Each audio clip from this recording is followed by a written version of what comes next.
সন্তান জন্মের সাথে সাথে তিনটা কাজ সুন্নত। কয়টা?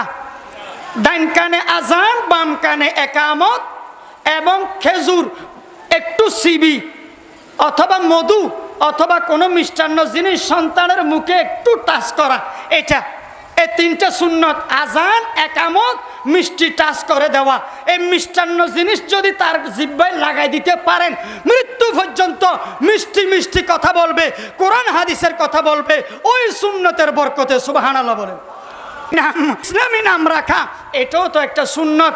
তারপরে কামাই ফেলা, এই চুল পরিমাণ, মাথা কামায় চুল পরিমাণ ওজন দিয়ে স্বর্ণ বা রূপা অথবা আইডিয়া করে টাকা পয়সা দান সৎকা করে দেওয়া, এটাও 2 নম্বর সুন্নত।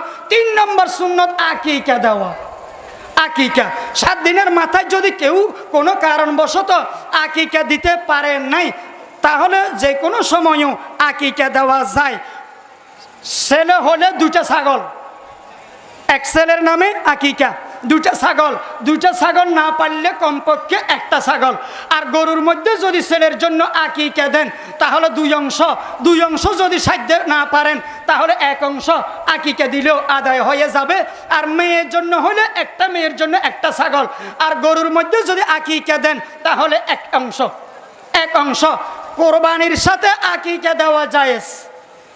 মনে রাখবেন, কোরবানির সাথে আকিকা দেওয়া জায়েজ। একই গরুতে, একই পশুতে কিছু অংশ কোরবানি, কিছু অংশ আকিকা মিশ্রিত আছে, কোরবানি আর আকিকা, এটাও জায়েজ। অথবা একই গরুর মধ্যে সব আকিকা, 7 নাম পর্যন্ত আকিকা, এটাও জায়েজ। অথবা একই পশুতে সব কোরবানি, 7 নাম পর্যন্ত কোরবানি, এটাও জায়েজ। অথবা কোরবানি আকিকা মিশ্রিত, এটাও জায়েজ। তবে 7 নামের বেশি যাইতে পারবে না।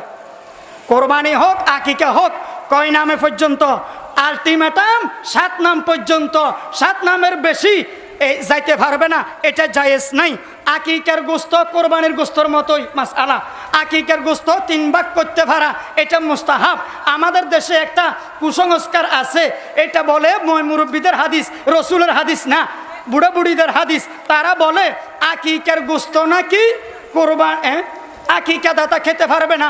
এটা ভুয়া কথা, মিথ্যা কথা। আকিকার যার নামে দিচ্ছে সেও খেতে পারবে, মাতা পিতা সবাই খেতে পারবে। সময় শেষ। এখানে 2টা মাসআলা আসছিল। আকিকার গোস্ত তার মা বাবা খেতে পারবে কিনা, এটা তো বলছি সবাই খেতে পারবে। এই আকিকা যার নামে দিচ্ছে সেও খেতে পারবে, কোরবানির গোস্তের মতোই। আরেকটি মাসআলা হলো, সাহস থাকলে মহিলারা গরু জবাই করা জায়েজ আছে কিনা।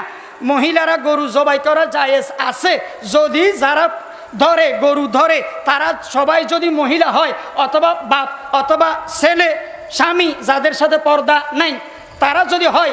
বেপর্দা পুরুষ থাকলে তো এটা জায়েজ হবে না, এটা গুনাহ করে লাভ নাই।